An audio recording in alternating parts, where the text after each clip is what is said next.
Are you still buying those little cubes called vegetable stocks that you buy in the store? Stop.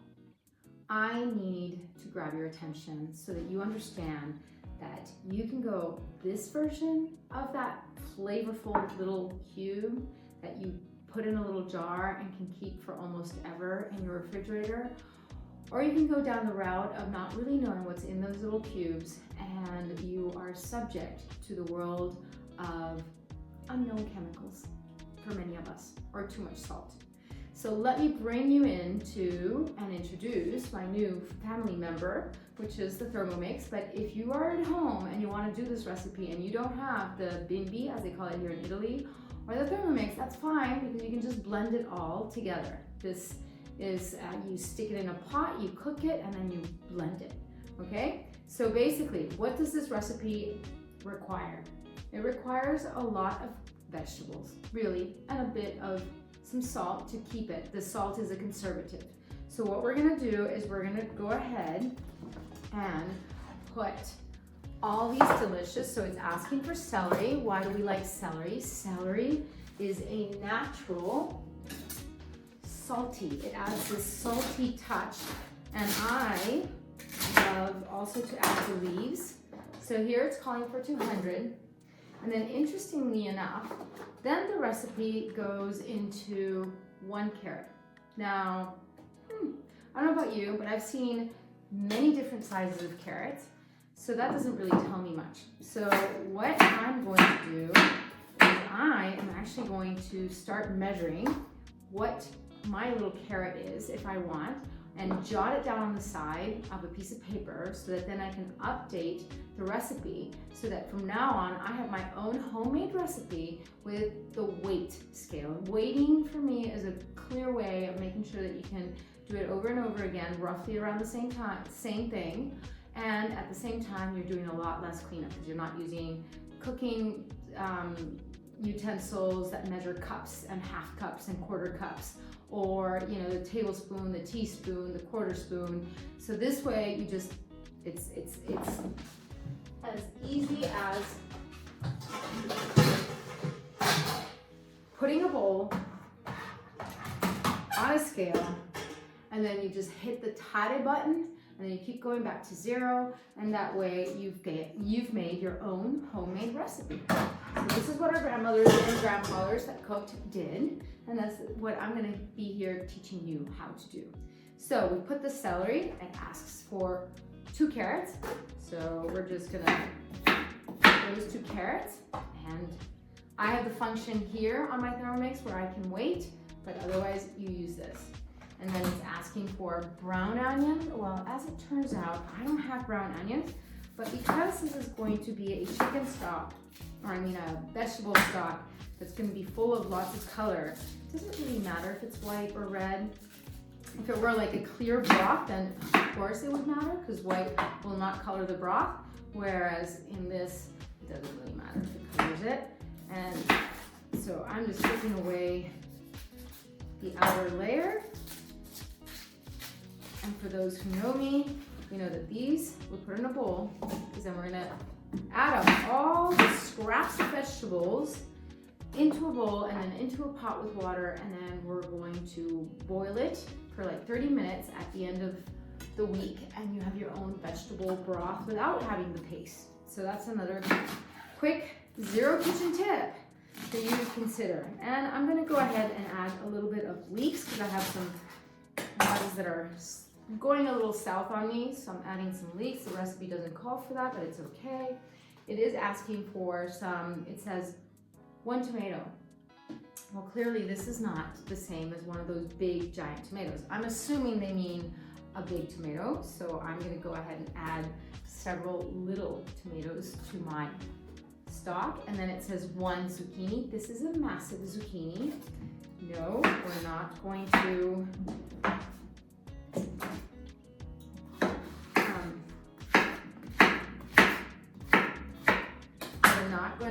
just not use it. It's just we're gonna weigh it and make sure that we know what we're doing. And it says 2 garlic cloves.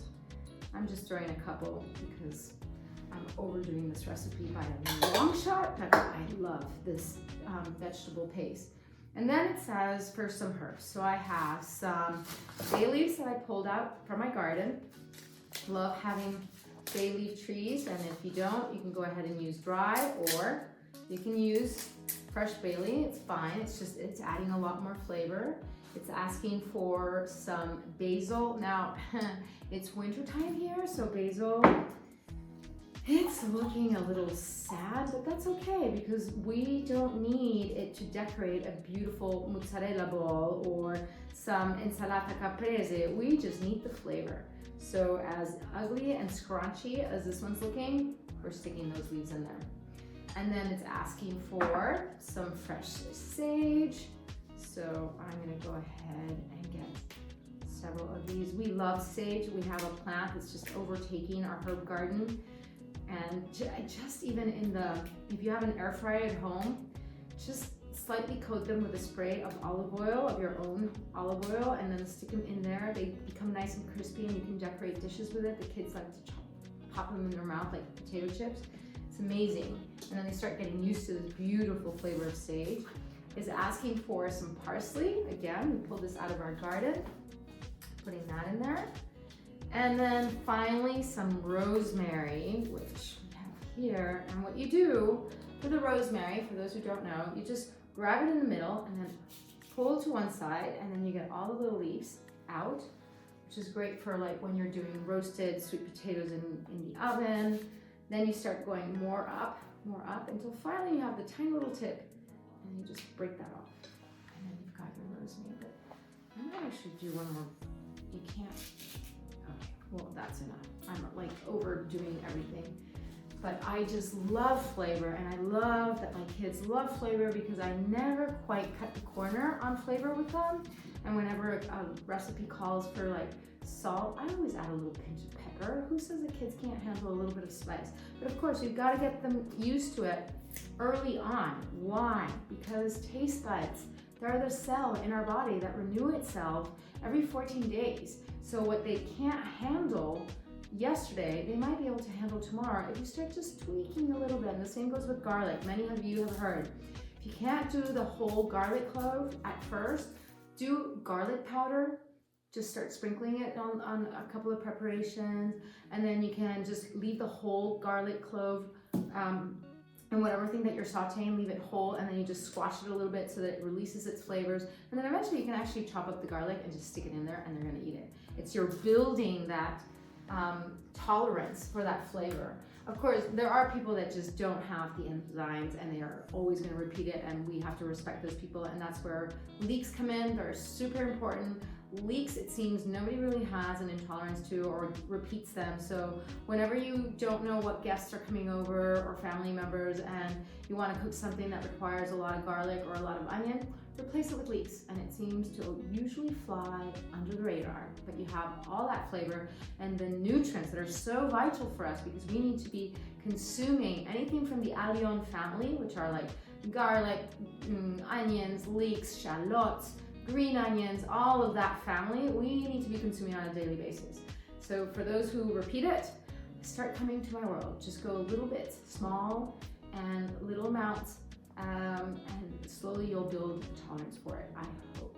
If not, message me and we can try to figure out how we can turn the corner on that one. So we have everything, and now we're gonna chop. So if you didn't have a blender or a food processor, this is when you would start chopping away with some lovely music in the background, like just make it fun. And now we're gonna go ahead and chop.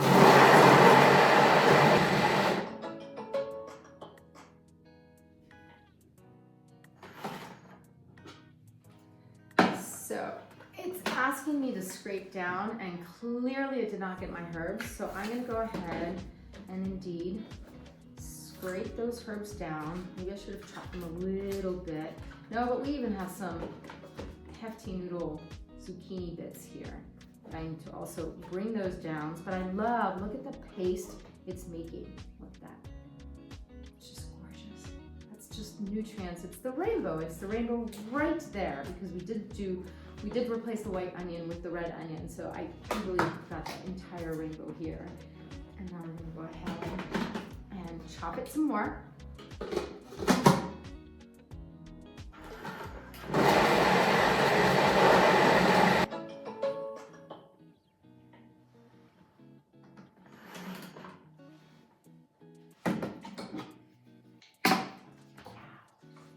It is gorgeous, look at that. It's just beautiful. Oh, you know, I always say this, but I keep having to say it. Too bad I cannot transmit smell, because you can just smell like if you're walking into a garden full of purpuri and vegetables and they're all being like squashed underneath your feet. It's gorgeous. So now we go to the next step, which is we're gonna add the rock salt. Again, the rock salt is our conservative. So it looks like a lot because it's calling for 150. It is a lot. This is not something that you're gonna be eating by the spoonful. This is something that you're gonna be using like a full tablespoon that is 15 grams, just for those who wanna weigh. And you're gonna add it to, you know, soups, to stews, to anything that requires a little bit more flavor enhancement. That's what you're gonna do. Every time a recipe calls for a little cube, the equivalent is 15 grams or a tablespoon. So now we're gonna go ahead and of course remember to always go tare, because tare means zero, back to zero.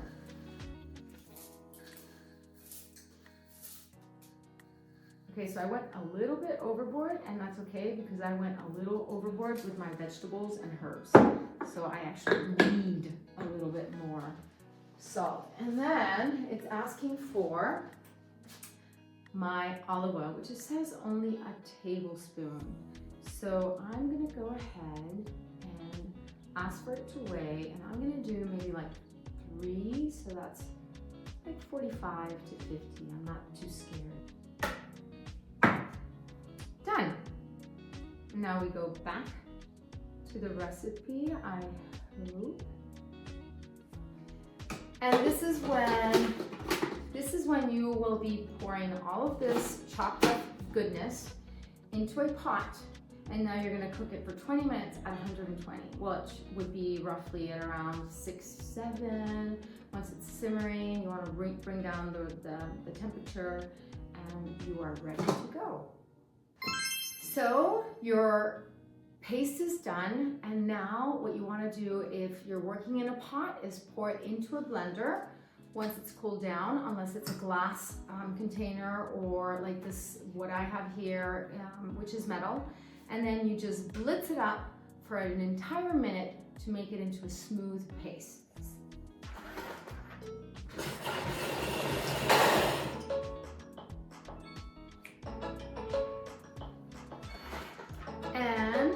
We are done. Now all we have to do is pour. Oh, beautiful, look at that. And you can actually, if you want, you can freeze it in ice cubes to keep it even longer. But see, I use it so much that I know this is not even gonna last me probably like a month. But anyway, give it a try. I like to pour it into glass jars, like so. Of course, I am not going to put the lid on because it's still hot, but what I am going to do is I'm going to write in my painter's tape, veggie, stock, and the date, 15/01. And there we go. And that way I can keep this and make sure that everybody in the family knows what's in this jar so that kids don't confuse it and start licking spoonfuls out of it. But just so to taste. Ooh, it is so salty. So please, please, please make sure that whenever you're doing any preparation and you want to use this as your vegetable stock, do not add the salt. This is your salt. It is also going to give a punch of flavor to anything you combine it with. But this is your salt. Don't add salt. It's salty. But anyway, this is one simple hack of you to have a wonderful option at home, homemade, and really avoid the chemicals that are out there but not in here. So I hope you like this little trick or this little tip or this little recipe that will go in all your dishes to add wonderful flavor into your home cooking. Enjoy.